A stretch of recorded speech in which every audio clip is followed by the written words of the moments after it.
So doing, I'll do my very best to be straightforward and clear on the topic that I'd like to address today, which is the nature of Africa's emerging strategic partnerships and what that means for U.S. engagement there. My remarks are drawn from an article that I trust will be published in short order by the same title.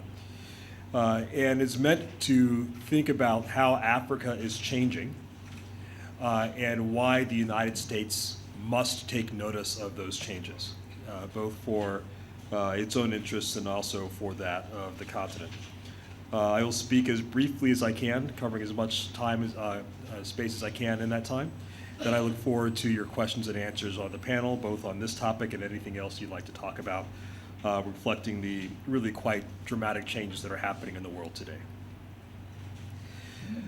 The United States, I argue, has compelling and enduring foreign policy interests in Africa.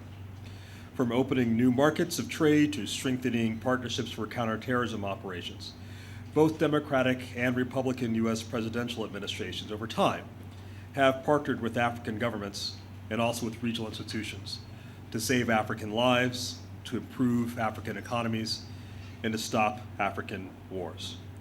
And they've done so on the premise that helping Africa to prosper has also served America's interest, and the United States has often enjoyed the privileged position of being the so-called partner of choice on a range of issues.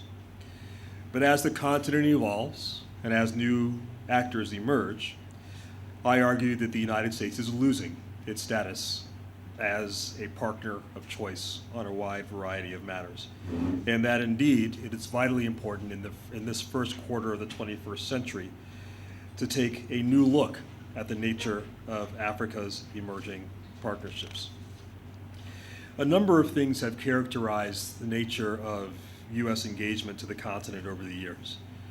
During the Cold War, for example, and for the first decade or so of the post-Cold War era,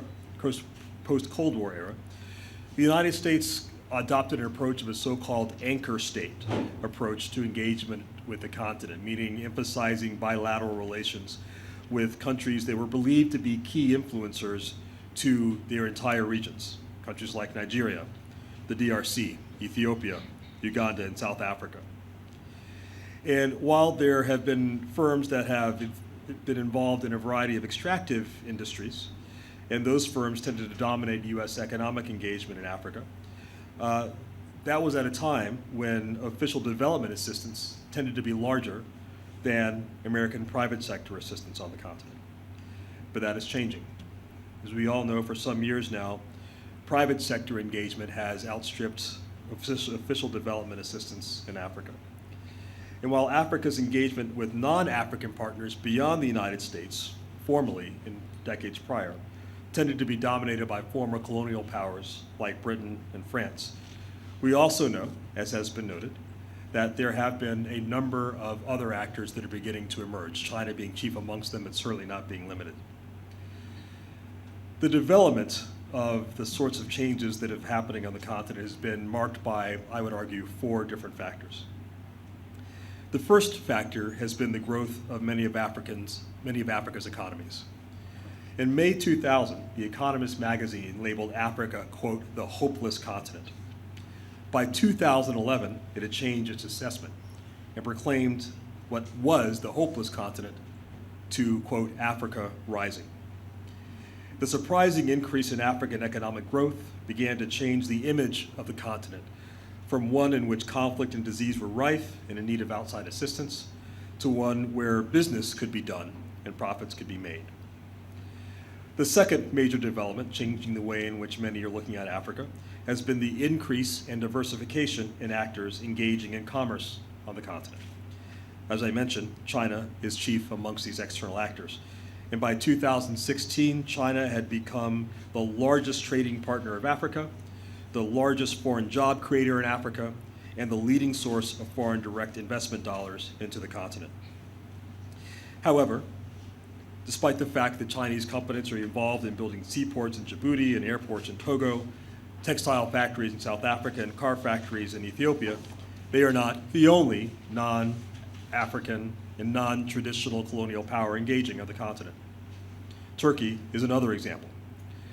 Between 2003 and 2017, topping over $17 billion in 2017. Turkish Airlines has expanded to cover 52 destinations in 33 African countries, and Ankara now has over 40 diplomatic missions across the continent.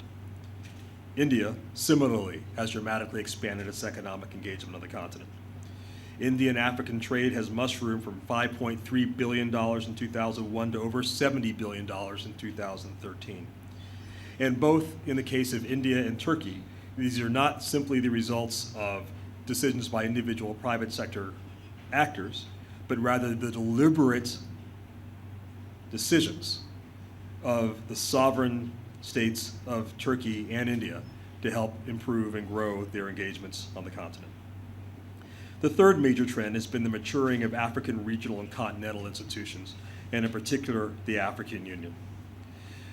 The host city of the African Union, Addis Ababa, Ethiopia, is now the third largest diplomatic city in the world, as countries as far away as Argentina and Australia established joint missions both to Ethiopia and to the AU. The African Union has proved itself ready to engage in a host of issues, from the fight against Ebola, to rethinking and reshaping the International Criminal Court, to taking exceptional steps to help draft and create the Africa Continental Free Trade Agreement. And while the organization is by no means perfect and certainly has its own Byzantine processes, the breadth of creativity with which the AU engages on behalf of its member states has led to, I would argue, dramatic increase in how it is seen, the effectiveness of how it's seen by other non-African entities. The European Union, for example, has dramatically strengthened and deepened its cooperation with the EU. China now has a separate mission to the African Union, separate from its mission to the Ethiopia. Japan is soon to follow suit, as will other countries. And then the fourth has been the increasing priority given to counterterrorism measures that has also helped to broaden the sorts of actors that are engaged in Africa. While the attacks of September 11th, 2001 was the searing moment for counterterrorism operations and the importance of counterterrorism in the United States, arguably terrorist attacks that occurred in 2010 in Uganda and 2013 in Nairobi had a similar impact on the importance of counterterrorism and what it means to protecting African lives. And as a result, a number of things, from the creation of the G5 Sahel Initiative to the Nouakchott and Djibouti processes, have all created environments where other sovereign actors like the Emirates, like Saudi Arabia, like Qatar, and others have found ways to engage in a host of counterterrorism operations across Africa and thus increase their ability to serve as strategic partners for Africa. 10 different strategic partnerships that the African Union has with other sovereign states. So much so that the African Union has had to create an entire directorate, the Partnerships for Directorate, as a means of managing all of these various partnerships. Security is perhaps one of the places where this has grown most dramatically and where the nature of these partnerships has become much more diverse. For example, the Chinese, which have traditionally been loath to engage in military operations beyond their immediate region, now have over 2,400 peacekeepers serving in 6 UN operations across Africa. The tiny African nation of Djibouti in East Africa is now the home of the largest number of foreign military bases of any country in the world, as it hosts troops from the United States, France, Italy, Japan, and China, with Saudi Arabia rumored to follow suit shortly. In December 2017, as a result of the proliferation of all these partnerships, the African Union Commission decided that it needed to take a strategic look at its strategic partnerships and begin to ask the question, indeed, what does it really want out of these partnerships and how does it begin to address those?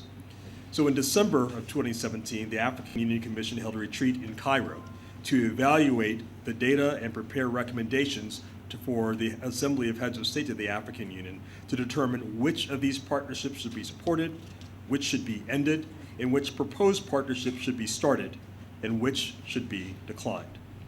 They came up with a series of criteria, the so-called Cairo criteria, by which to evaluate these. Those criteria are: first, putting substance before politics; second, moving from donor-recipient relationship to equitable partnerships in these sorts of engagements. Third, to focus on partnerships that develop tangible and measurable results. And fourth, to look to partnerships that deliver strategic outcomes, or outcomes that really have the potential to change the entirety of the continent.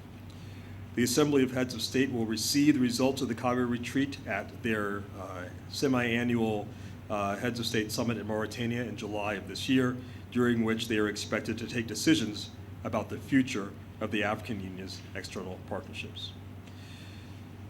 The point of saying all of this is that, from my perspective, as an American citizen, as an American patriot, but also somebody who is passionate about Africa and passionate about U.S.-African partnership, the United States must take note of these trends.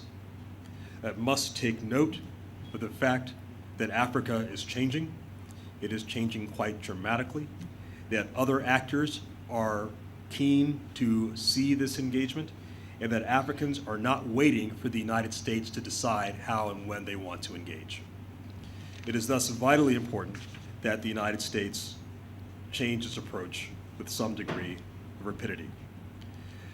In my consultations across the continent in the last 2 years, I have noted a number of things which suggest that African officials are very concerned about the lack of U.S. engagement.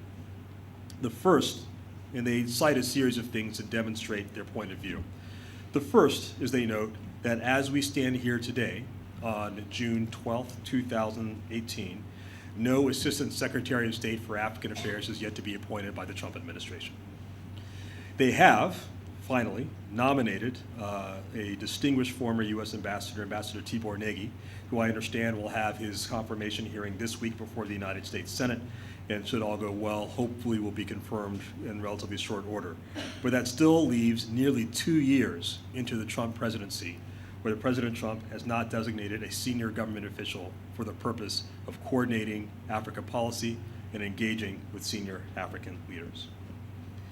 The second thing that is often pointed out by African interlocutors, and it's related to this first point, is a perceived lack of high-level engagement with Africa, especially when compared with the engagement they see from other sovereign non-African partners. Of course, we note that there have been some high-level visits.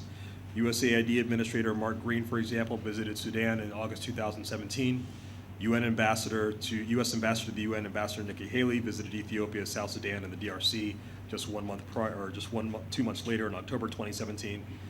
And of course, there was the famous visit of Secretary of State Rex Tillerson to Ethiopia, Djibouti, Chad, Kenya, and Nigeria in March of 2018.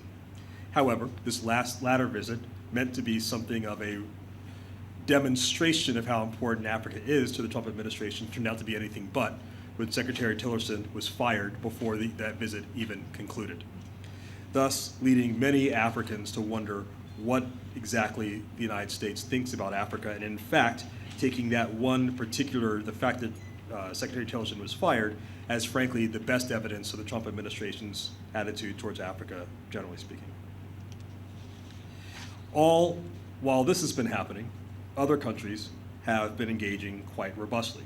For example, China received the African Union Commission Chairman Musi Faki Mahamat in Beijing in February 2018 in advance of the upcoming FOCAC conference in September of this year, and during which they agreed that the African Union and China would focus on 5 major projects for China to help finance and support the Program for Infrastructure Development for Africa, which, as you know, is the program that the African Union has developed of some 50+ infrastructure projects that are essential for the economic development of the continent.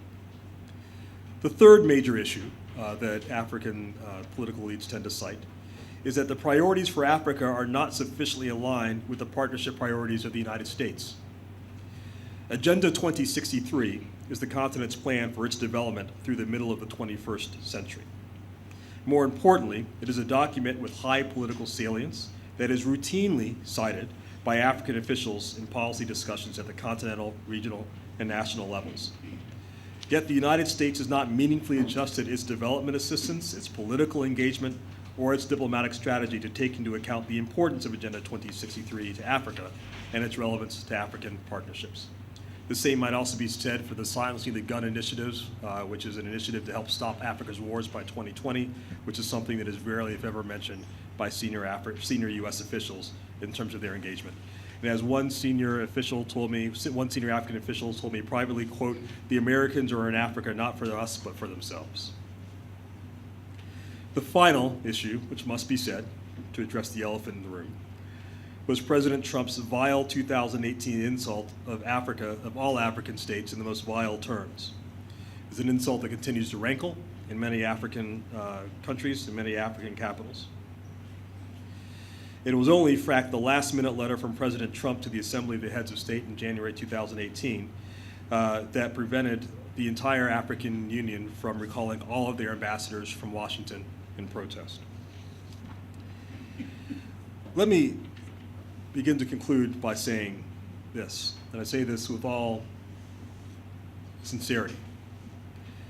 It gives me no pleasure as a loyal and faithful citizen of my country to have to find cause to criticize it, especially on foreign soil. And yet, we must face the reality that the nature of changes on this continent are profound, that the nature of changes in Africa will help define what the international community as a whole will be talking about through the middle of the 21st century, and that the United States, as a matter of policy, is not yet adjusted to this challenge. And yet, there are many things that can be done, indeed that the Trump administration could itself decide to do, even at this late date, to begin to change course. And there are three broad things. One, the U.S. must reorient its engagement to be more relevant on a regional and multilateral basis in Africa. Two, wherever possible, it should align its own interests and objectives to those identified by African countries and multilateral institutions. Three, it must identify circumstances where African partnerships with other non-African countries or entities are contrary to U.S. interests, and also must identify those places where such partnerships are in support of U.S. interests, and take steps, programmatic steps in particular, to follow. In closing, let me say this, that assessing power and influence in international affairs is always a tricky business. It is more art than science, and more subjective than objective.